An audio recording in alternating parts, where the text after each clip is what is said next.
this is Derek Murphy of creativity.com. I'm making a quick video to show you how I search for property to use for writers' retreats. I did a writers' retreat in a castle last year in France, and at the time you could just go into Airbnb, and under the options there was actually a property type listing, so you could choose whether it's a cabin or a castle or a chalet, which made it super easy. You can't do that anymore, although there is this handy search string, which is kind of interesting. It's not showing right there. Let me go back. So I just searched for Airbnb Castles France, and it gives me this simplified search string here. It's basically France type castle. You can change this country to any country, and that should still show up. So here's the castles that are in France. I could do the same thing and change it to Spain, and that should get a good result. So that's worth knowing because I've changed that feature to hide those property types, but you can still use that kind of search to find what you want. And like, for example, here's a castle that's $100 a night for 6 bedrooms, which is a pretty good deal. It looks like I've already saved that one. I've saved lots of castles. I've been looking at castles for a long time. Here's one near Barcelona that's only 3 beds. So you also want something that's big enough to use for a retreat. Ideally, when you're running a retreat, you'll make money. So like this one looks kind of cool, and it's $1,000 a night for 9 beds. So you need something that you can get an affordable price, but have more bedrooms so you can get more guests to come. And those are the people who are going to help you to pay some of that cost. So what I'll also do, I'll search for. In this one, I didn't even search for property type. I'm not looking for castles anymore. I just looked for the country I want to be in, and I looked for the number of guests. And then I went in here and I clicked on suitable for events. I'm not sure how much this changes things. I don't know if the hosts will always click the right box. But if you do it that way, you're probably going to get pretty good results. So then you see how much it costs per month. The other thing is, if you search for the month, you'll generally get a better deal. If I click on one of these listings, it should show what the regular price is and what the discount is. Let me search on this one because I like this one. So what you'll see is the price per night, but then it'll show you the monthly price. And usually, like this one says, it's 47% off for the monthly price. So this accommodation would normally cost $23,000, actually only costs $11,000 for the month. You could try searching for it shorter, but watch this. Like if I don't want to rent it for the full month, let's say I rent it for 3 weeks, it's actually going to cost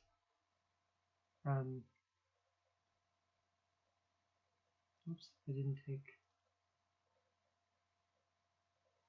Okay, so for 3 weeks, it actually costs quite a bit more than the full monthly price because the discount is less. So what you want to do is just stay a month, and then you could do a retreat for 10 days or 2 weeks or 3 weeks, or you could do a couple of, like, you could do a couple different batches. So you could do week 1 and week 2, and then have a couple weeks to yourself just to live there and prepare it, which is what I would do if I was doing something shorter term. My first event, I found out trying to get people to come for a month, even if you offer them a good price, most people just can't get away for a month. So if you're doing a retreat, I think a 3-day retreat or a week retreat actually works better for a lot of people. It depends what type of retreat you want to make. You need to have the right kind of space. You want to have enough space where people are going to feel comfortable, because if it's too crowded, then nobody really has. You want them to have their own private space too. And ideally, like, I love looking at Europe because I like these really old historic buildings. I like looking at castles a lot, just because I think it's easier to get, like, if you can show people pictures of how awesome your event space is going to be, people will be a lot more interested in joining. A lot of people will join just with pictures. So you really want to have really high quality pictures of the event space on your retreat. I'll probably make another video about how to actually run retreats, or how to get people to come to your retreats, how to get people to pay for them. That's something I've been learning in the past year.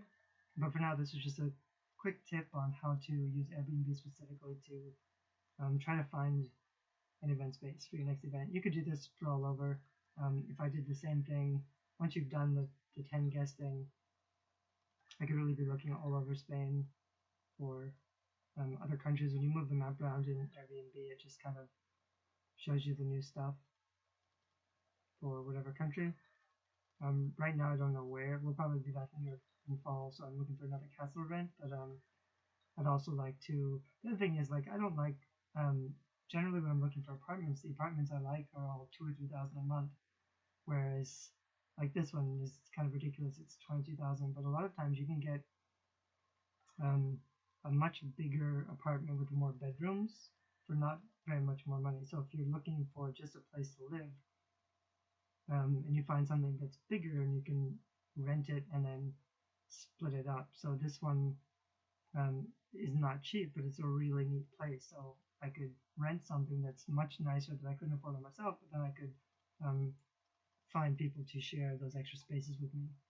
So I would be paying about the same as I would be paying if I tried to rent a nice apartment just for me, but you'll end up getting something much nicer.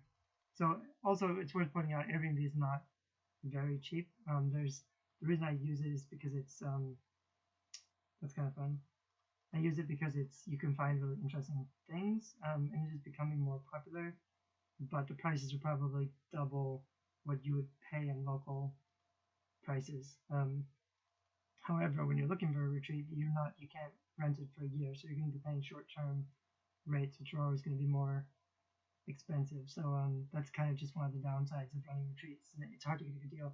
On the other hand, another thing I will point out, um, like I showed you on Airbnb, a lot of times the monthly rent will be a lot cheaper, maybe 50%, or one time I got 75% cheaper. But if you're doing it off season, or even if on Airbnb maybe they only have 20% as the long rental fee, you can usually just contact them and email them and say, you know, I'd like to rent this place, but this is my budget. This is all I can afford. And on Airbnb, they'll usually let you. They'll be willing to negotiate different prices if it's not already booked. Especially like if it's in a resort town or if it's kind of out of the way, they probably only rent it like on the weekends anyway. And so um, if you can get them to let you rent it for the whole time, they'll be making more money because they won't just rent it on the weekends. Anyway, I hope this video helps. Thanks. Bye bye.